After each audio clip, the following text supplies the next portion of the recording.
Hello, welcome back to my channel. For those who haven't subscribed yet, today I'm doing a corporate shoot. So let's get started.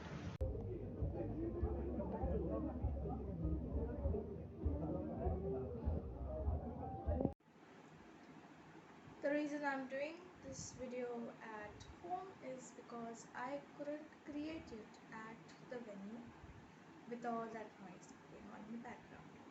So here we go. So these were my settings.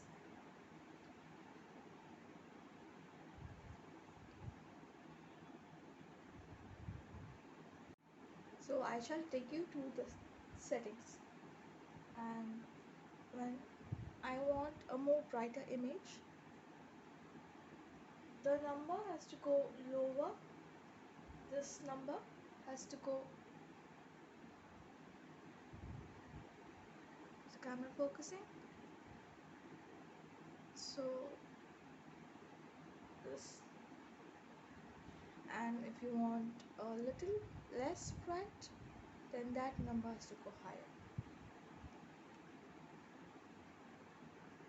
So I used two lenses on the corporate shoot. One is 18-55 mm and the next was the 50 mm.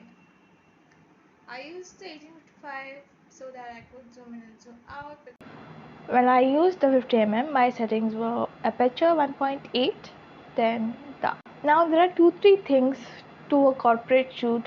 Composing and focusing are the two main ingredients of creating a good photo, and that's basically what I learned throughout my experiences. So guys, that was the video. I hope you liked it, and if you all did, please do like, share and subscribe to my channel, not forgetting to press the bell icon so whenever I upload videos you shall get notified.